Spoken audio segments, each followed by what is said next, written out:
Hello, my name is Shelley Nadel and I'm excited to welcome you back to Food and Finance. Today we're going to talk about some basic investments, stocks, bonds, mutual funds, and ETFs, and what everyone needs to understand. Then we're going to connect with our food basics. We are going to learn how to brine a turkey, or any other poultry for that matter. Let's get going.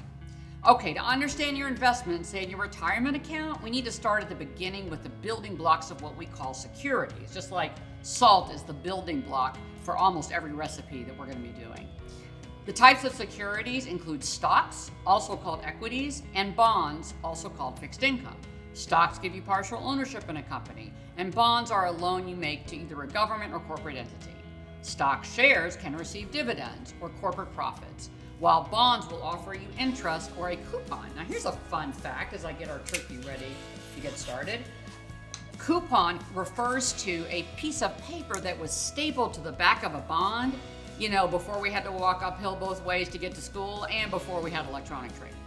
Okay, so if you've tasted brine turkey or chicken, any kind of poultry, you know how juicy and flavorful they are. The brining process involves using coarse salts and sugar or other flavors according to your personal taste, and it's going to tenderize that protein. If you're a chemistry geek, then you're going to appreciate that brining works by causing osmosis, molecules passing back and forth through the membrane. And the result of that is that you have very, very tender meat. Also, brining was used for preservation before they had refrigerators. So today, we really just use brining for texture and taste. And so, if you've ever had corned beef, that's brine meat. What we're going to do today is we are going to make a type of brine, which is going to have basic flavors like garlic powder, onion powder, salt, pepper, and rosemary. While I'm making that brine, I'm going to talk about traditional retirement accounts. And if you have a traditional retirement account, notice I'm not measuring, I'm just doing it to my taste. I love garlic. Then you probably have mutual funds. Mutual funds are basically like a basket of securities, and you can redeem it back to the fund instead of selling it individually. And if you want to understand how mutual funds work, you can think of a fruit and vegetable co-op where you purchase a weekly box. Every box is going to be different, right? Or your shopping basket at the grocery store. The cashier brings you as one total, but you have dozens of different items maybe.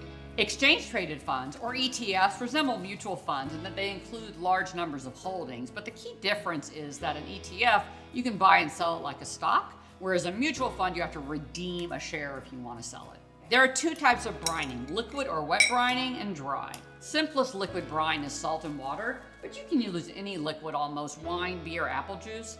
Unlike a marinade, wet brining doesn't usually include acids like citrus and vinegar. It looks like I need to refill my pepper thing, so let me keep going. So we're going to do this dry brine and we're going to put it under the skin, and that is going to create that osmosis that in the end will result in a really, really tender piece of meat. Okay, let me do this real quick. Fresh pepper is so much better than the bottled stuff. All right, let me put this back on. This is a really fun toy, by the way. I got this at the kitchen store place years ago. It works great, and it doesn't waste. Now I'm gonna add some fresh ground pepper to my marinade.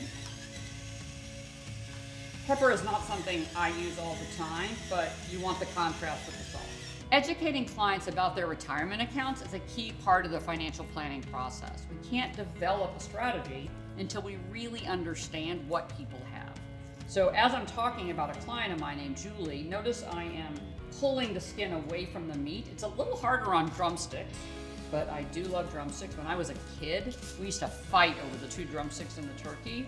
Yeah, you can guess I was the baby, you know what happened to me. I didn't get it, so now I buy drumsticks all the time.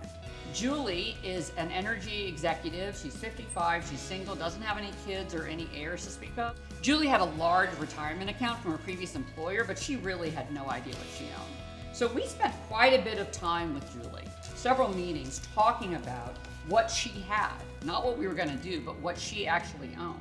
So now she actually understands what she owns and what she needs to do to be successful in retirement. Now, if you'll see here, this one did pretty well. A pocket, I'm basically forming a pocket under the skin, and I'm going to put the salt in underneath that, the salt mixture. And this can be whatever you want, guys. Whatever flavor you want, you can put it on. You could use some poultry seasoning or some sage or any of those things. So I've got a little bit of leftover marinade. I'm gonna rub it all in. It's gonna tenderize the meat.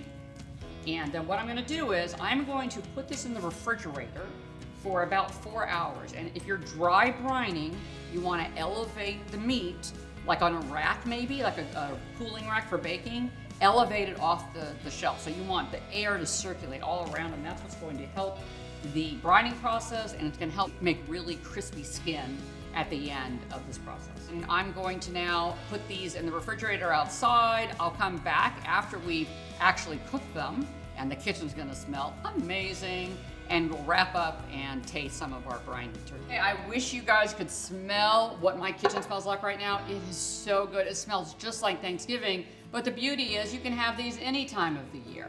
So just a reminder, we dry brined our turkey parts and we put them in the refrigerator for at least 4 hours on a rack, and then we cooked them for about 30-35 minutes. We'll have the full recipe on our website. So I want to thank you for coming today, for listening about different kinds of investments, stocks, bonds, mutual funds, and ETFs, and how you can apply the lessons of investment to your kitchen and also, of course, to your financial planning. So if you would like to think about having us in your company talking to your employees about financial wellness, but using food as the draw, go to our website, foodandfinancewithshelley.com, and click on the Contact Us button. We're really excited you got to share with us today this presentation, and we look forward to seeing all of you back here real soon. Take care. Oh my gosh, the turkey is so tender. Oh my gosh, I can't even describe it. And the salt, the flavor. My mommy told me not to talk with my mouth full, but it's kind of hard. Let's try the thigh now. Oh my gosh, that's even better. I didn't think that was even possible. Okay, let's make it Thanksgiving every day, everybody. Take care. Come back to the kitchen really soon. Bye. Oh my God, that is unbelievable.